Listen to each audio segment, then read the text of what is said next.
Hundreds of delegates from around the world gathered in London for Securing Asia 2012, the first in what promises to be a catalyst and facilitator for further international security cooperation in the region.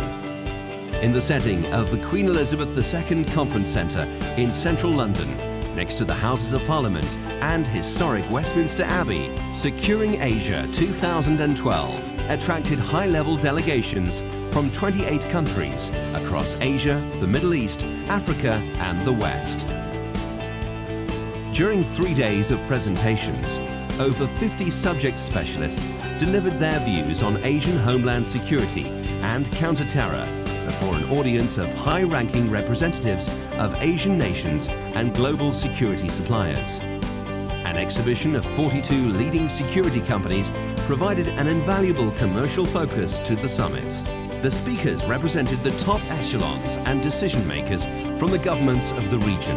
They represented Ministry of Internal Affairs, police, the military and diplomatic corps, responsible for procurement and upgrading of homeland security and counter-terror infrastructures and products.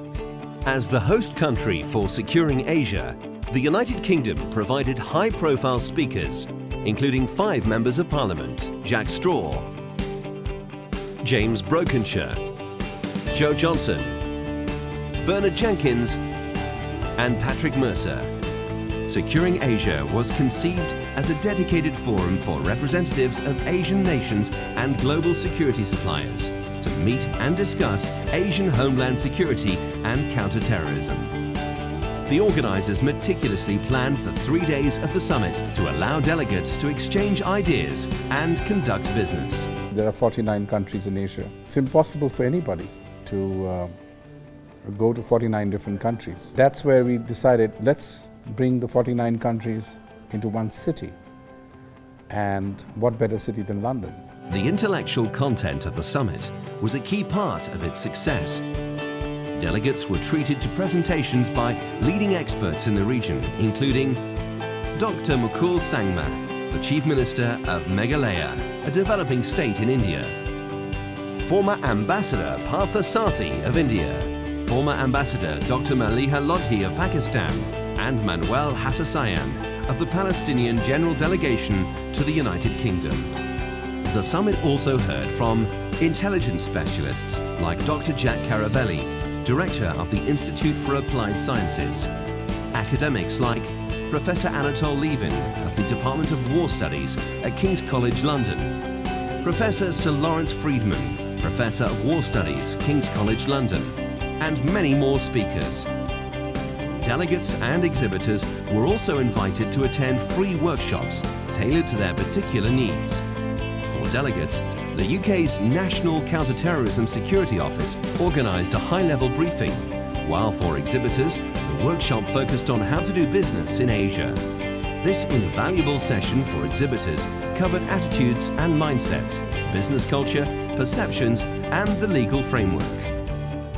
The 3 days of the summit were a whirlwind of presentations and discussions, covering a broad range of security and business issues. I think that for the first time, we've seen countries from all over Asia, many of whom have no great international profile, coming here to London, a long way to travel for many of them, and actually expressing views which have been hugely refreshing. This has given a tremendous amount of knowledge, and if this knowledge can be harnessed and transformed into meaningful business, the conference would have achieved something. We're covering a lot of ground with people I think that are not only well regarded but very current in the field, and when you bring that mix together, I think you can get great outcomes. We're living in a very complex world, but it's a world also of opportunity, and conferences like this help to, in a way, highlight both the challenge and the opportunity. The internal security apparatus is going to go tenfold. Therefore, there's a huge opportunity for participation and partnership. It's great to be down here near the Ministry of Defense and have the security people from around Asia with us. So we have practitioners, we have policymakers, we have some of the business people, so it's a great mix. What makes this particular summit unique compared to other defence expos and conferences is that the networking opportunities were significant. The networking is fantastic. You're meeting people here which which you wouldn't meet in 10 years otherwise. All in one place, all interested in doing business. Some of the world's largest spenders on defense and security are countries like Japan, China and India, where British businessmen and European companies haven't ventured strongly enough. I think the value is to develop an understanding that these companies have got products and services that they can market overseas. I think there is a good match, providing a wonderful platform for buyers from Asia and suppliers from Europe to to interact and also providing an opportunity for matchmaking. This is fellow professionals coming together and with friendship and respect having a go at each other and sharing material. And so the informal side of this sort of conference is just as important as the formal side. And when we organise these things, we allow plenty of time for the informal side. Running alongside the conference, an exhibition of 42 leading security companies provided an invaluable commercial focus to the summit. High-level delegations from many Asian countries were in attendance, giving exhibitors direct access to government decision makers. Securing Asia was a very interesting opportunity to get new markets, get introduced to new markets in one place. We definitely made some interesting connections to markets which I doubt we would have been coming into otherwise. Excellent conference, good contacts made, and it would suit our members to certainly know more about securing Asia. To have all of these people here under one roof is a very good opportunity, as I say, rather than going out to market and trying to meet the same sort of delegates and people from police and other high-level authorities. We specialize in the detection of explosives, narcotics, and gunshot residue. We're attending the conference here in the UK because we are not currently operating in the Asian market, and we feel that it is enormous potential for these type of detection products.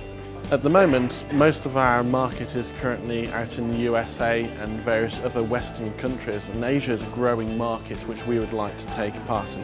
What's next for the Securing Asia Summit? The organising team has announced they will build on this event with Securing Asia 2013, which will return to the same prestigious venue on the 17th and 18th of June 2013. Recognising the value and importance of the exhibitors to the event, the organisers will redouble their business development services by arranging face-to-face meetings with delegates through the Meet the Buyer programme and actively marketing the companies to delegates in the months prior to the event.